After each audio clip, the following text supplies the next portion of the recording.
২০২৬ সালের পশ্চিমবঙ্গ বিধানসভা নির্বাচন। আচ্ছা, পুরো ব্যাপারটাকে যদি একটা টান টান উত্তেজনার দাবার ছক হিসেবে ধরি তাহলে কেমন হয়? আজকের এই বিশ্লেষণে আমরা ঠিক সেটাই দেখতে যাচ্ছি। সাম্প্রতিক বিবিসি রিপোর্টের উপর ভিত্তি করে আমরা ম্যাপ করব এই রাজনৈতিক দাবার মূল খেলোয়াড়দের, আর বোঝার চেষ্টা করব এই গেমের স্টেক বা ঝুঁকি আসলে কতটা হাই। তো চলুন একেবারে গভীরে ঢোকা যাক। এই যে ২৯৪টা বিধানসভা আসনের লড়াই, এটা কিন্তু নিছক কোনো সাধারণ নির্বাচন নয়। কারো কাছে এটা ক্ষমতার মসনদ দখলের ব্লুপ্রিন্ট, আবার কারো কাছে একেবারে অস্তিত্ব রক্ষার এক মরণপণ সংগ্রাম, মানে যাকে বলে ডু অর ডাই সিচুয়েশন। আজকের আলোচনায় আমরা কয়েকটা নির্দিষ্ট ধাপে এগোব। প্রথমে দেখব নির্বাচনী ময়দানের মূল লড়াইটা কোথায়, তারপর তৃণমূল এবং বিজেপির শীর্ষ নেতৃত্ব, বিরোধী দলনেতার ভূমিকা এবং সংখ্যালঘু ভোটের একটা সম্পূর্ণ নতুন সমীকরণ নিয়ে কথা বলব। সবশেষে বিশেষজ্ঞদের চোখে পুরো দাবার বোর্ডটা কেমন দেখাচ্ছে সেটা দিয়ে আলোচনাটা গুছিয়ে আনব। ১ নম্বর নির্বাচনী ময়দানের মূল লড়াই। পশ্চিমবঙ্গের নির্বাচনী গণিত যে কতটা জটিল সেটা একটু তলিয়ে দেখলে বোঝা যায়। ভাবুন তো, ২৯৪খানা আসন, আর এই পুরো ময়দানটা নিয়ন্ত্রিত হচ্ছে মূলত তিনটে জিনিসের ওপর: জনকল্যাণমূলক ইস্যু, একদম শেকড় থেকে উঠে আসা আত্মপরিচয়ের রাজনীতি, আর অবশ্যই কয়েকজন অত্যন্ত শক্তিশালী ব্যক্তির ইমেজ। মানে ভোটের রেজাল্ট শুধু দলের ওপর নয়, নির্ভর করবে ইস্যু আর নির্দিষ্ট প্রার্থীর ক্যারিজমার একটা অদ্ভুত মিশ্রণের ওপর। ২ নম্বর, তৃণমূলের শীর্ষ নেতৃত্ব। যে কোনো রুলিং পার্টির স্ট্র্যাটেজি শুরুই হয় একেবারে টপ লেভেল থেকে, আর এখানে সেই জায়গায় রয়েছেন দুজন মেগা ফিগার। প্রথমেই যার নাম আসে তিনি অবশ্যই মুখ্যমন্ত্রী মমতা ব্যানার্জি। ২০১১ সাল থেকে টানা ক্ষমতায় তিনি। তৃণমূল কংগ্রেসের প্রতিষ্ঠাতা তো বটেই, দলের এক এবং অদ্বিতীয় মুখও তিনি। ব্যাপারটা এমন পর্যায়ে গেছে যে অনেকেই বলেন রাজ্যের ২৯৪টি আসনেই যেন স্বয়ং তিনিই প্রার্থী। এখন এই জায়গাটা বেশ ইন্টারেস্টিং। একদিকে তা রয়েছে লক্ষ্মীর ভাণ্ডার বা কন্যাশ্রীর মতো দারুণ জনপ্রিয় কিছু স্কিম, আর নারীদের কাছে তার একটা স্ট্রং ফাইটার ইমেজ। কিন্তু উল্টোদিকে আরজি করের সেই মর্মান্তিক ঘটনার পর শুরু হওয়া প্রতিবাদ আর নিয়োগ থেকে রাশন, একের পর এক দুর্নীতির অভিযোগ কিন্তু শাসক দলের জন্য রীতিমতো একটা বড়সড় চ্যালেঞ্জের পাহাড় তৈরি করেছে।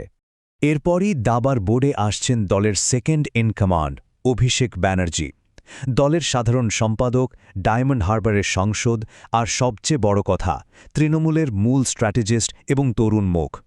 গ্রাউন্ড লেভেলের সংগঠন মজবুত করার ক্ষেত্রে তার ভূমিকা কিন্তু অস্বীকার করার উপায় নেই। তার ক্ষেত্রেও কিন্তু সমীকরণটা একই রকম দ্বিমুখী। তার energy, boy next door image আর দুর্দান্ত অর্গানাইজেশনাল স্কিল দলের জন্য বড় একটা প্লাস পয়েন্ট। কিন্তু বিরোধীরা যখনই পরিবারতন্ত্র বা আর্থিক অনিয়মের ইস্যুগুলো সামনে আনে, তখন দলের ওভারঅল ইমেজে সেটা একটা বড় ধাক্কা দেয়। ৩ নম্বর সেকশন, বিজেপির প্রধান মুখ। চলুন এবার দাবার বোর্ডের ঠিক উল্টো দিকে তাকাই, যেখানে বিরোধীরা রাজ্য দখলের ঘুঁটি সাজাচ্ছে। এই দিকটায় বিজেপি কিন্তু পুরোপুরি ভরসা করছে তাদের কেন্দ্রীয় জুটির ওপর, প্রধানমন্ত্রী নরেন্দ্র মোদী এবং প্রধান কৌশলবিদ অমিত শাহ। পশ্চিমবঙ্গ জয়টা তাদের কাছে এখন প্রাইমারি টার্গেট, আর সেই লক্ষ্যেই এখানকার ভোটারদের সাথে কানেক্ট করতে তারা বারবার ছুটে আসছেন এই রাজ্যে। তাদের সবচেয়ে বড় হাতিয়ার হল প্রধানমন্ত্রীর একটা স্ট্রং ন্যাশনাল ইমেজ, আর সাথে দুর্নীতি বিরোধী কড়া অবস্থান। কিন্তু তৃণমূলের পাল্টা অভিযোগটা কোথায় জানেন? তারা বলছে বিজেপির কোনো শক্ত স্থানীয় মুখ নেই, বাঙালির সংস্কৃতির সাথে তাদের দূরত্ব যোজন যোজন, আর তারা নাকি ধর্ম নিয়ে মেরুকরণ করছে। দুই পক্ষের দাবি কিন্তু এখানে বেশ ওজনদার। ৪ নম্বর, বিরোধী দলনেতা। সেন্ট্রাল লিডারশিপ তো হল, এবার দেখা যাক বিজেপির লোকাল চ্যালেঞ্জার কে, যার রাজনৈতিক ইতিহাস কিন্তু শাসক দলের সাথেই একসময় ওতপ্রোতভাবে জড়িয়েছিল। তিনি হলেন শুভেন্দু অধিকারী। এক সময়ের মমতা ব্যানার্জির অত্যন্ত ঘনিষ্ঠ এই নেতাই কিন্তু বাম শাসনের অবসানে বিশাল ভূমিকা রেখেছিলেন, আর আজ তিনিই সরাসরি মুখ্যমন্ত্রীর বিরুদ্ধে সবচেয়ে বড় এবং আক্রমণাত্মক চ্যালেঞ্জার। ২০২১ নন্দীগ্রামে খোদ মুখ্যমন্ত্রীকে হারিয়ে দেওয়াটা তার জন্য একটা অবিশ্বাস্য ট্যাকটিক্যাল বিজয় ছিল। পূর্ব মেদিনীপুরে তার হোল্ড মারাত্মক। তবে এসআইআর বা সাপ্লিমেন্টারি ভোটার লিস্ট থেকে সংখ্যালঘু ভোটারদের বাদ পড়া নিয়ে যে ক্ষোভ তৈরি হয়েছে, আর সাথে সেই মেরুকরণের অভিযোগ, এগুলো কিন্তু তার আর তার দলের জন্য বেশ বড় একটা চিন্তার কারণ হতে পারে। ৫ নম্বর, সংখ্যালঘু ভোটের নতুন সমীকরণ। দাবার বোর্ডে এবার এমন এক আনপ্রেডিক্টেবল ঘুঁটির প্রবেশ, যারা সরাসরি টার্গেট করছে রাজ্যের সংখ্যালঘু ডেমোগ্রাফিকে। আর রাজনীতিতে দলবদল যে কতটা চমকপ্রদ হতে পারে, এটা তার একটা টেক্সটবুক এক্সাম্পল। হুমায়ুন কবিরের ট্র্যাক রেকর্ডটা দেখুন। প্রথমে কংগ্রেস, তারপর বিজেপি, তারপর তৃণমূল, আর এখন তিনি নিজেই গড়ে তুলেছেন আম জনতা উন্নয়ন পার্টি। মানে পুরো পলিটিক্যাল স্পেকট্রামটাই ঘুরে ফেলেছেন। তার প্ল্যান কিন্তু বেশ বড়সড়। 182টা আসনে লড়বেন, আর মুর্শিদাবাদে বাবরি মসজিদের আদলে মসজিদ তৈরির কথা বলে রীতিমতো শোরগোল ফেলে দিয়েছেন। কিন্তু সমস্যাটা হলো, সম্প্রতি একটা স্টিং অপারেশনের ভিডিওতে তাকে নিয়ে বড়সড় বিতর্ক তৈরি হয়েছে। প্রধান দুই দলেরই অভিযোগ, তিনি আসলে ময়দানে নেমেছেন স্রেফ ভোট কাটুয়া হিসেবে, অর্থাৎ মুসলিম ভোট ভাগ করে ফায়দা লুটার জন্য। 6 নম্বর, বিশেষজ্ঞদের চোখে পুরো দাবার বোর্ড। এতক্ষণ তো আমরা আলাদা আলাদা ঘুঁটিগুলো দেখলাম, চলুন এবার এগুলোকে একসাথে মিলিয়ে দেখি আসল খেলাটা কোন দিকে গোড়াচ্ছে। প্রবীণ সাংবাদিক শিখা মুখার্জির কথাটা শুনলে ব্যাপারটা আরও ক্লিয়ার হবে।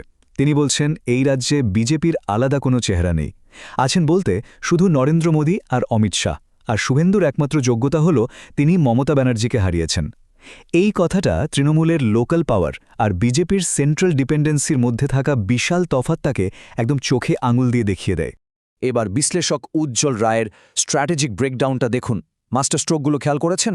শুভেন্দু চাইছেন খোদ ভবানীপুরে লড়তে, যাতে মমতাকে নিজের গড়েই আটকে রাখা যায়। পাল্টা চালে মমতা আবার কেন্দ্রের বিরুদ্ধে নিজেই একটা বিরোধী নেত্রীর রূপ ধারণ করে অ্যাটাক করছেন। আর ওইদিকে হুমায়ুন কবিরকে নিয়ে দুই দলে বলছে ও তো আসলে ওদেরই লোক। পুরো একটা মাইন্ড গেম চলছে। তো এখান থেকে সবচেয়ে ক্রিটিক্যাল যে পয়েন্টটা উঠে আসে, সেটা উজ্জ্বল রায় খুব সুন্দর করে বলেছেন। মানুষের বেসিক নিড, রুটি, কাপড়া, মাকান এখন পেছনের সারিতে চলে গেছে। সামনে এসে দাঁড়িয়েছে এসআইআর। মানে বুঝতে পারছেন তো, সাধারণ মানুষের রুটি রুজির জায়গাটা এখন ভাগ বসাচ্ছে জাতীয় স্তরের বড় বড় আত্মপরিচয়ের ইস্যুগুলো। তাহলে দিন শেষে প্রশ্ন একটাই, 2026-এর এই মহারণে শেষ কথা কে বলবে? মানুষের একদম মৌলিক চাহিদাগুলো, নাকি এই জটিল আত্মপরিচয়ের রাজনীতি? এই দুটো প্রবল শক্তির সংঘাতে শেষ হাসি কে হাসবে, সেটা দেখার জন্য আমাদের সবাইকে চোখ রাখতে হবে এই রাজনৈতিক দাবার বোর্ডের দিকে। আজকের মতো বিশ্লেষণ এখানেই শেষ করছি। দারুণ সব ইনসাইট নিয়ে আবার দেখা হবে।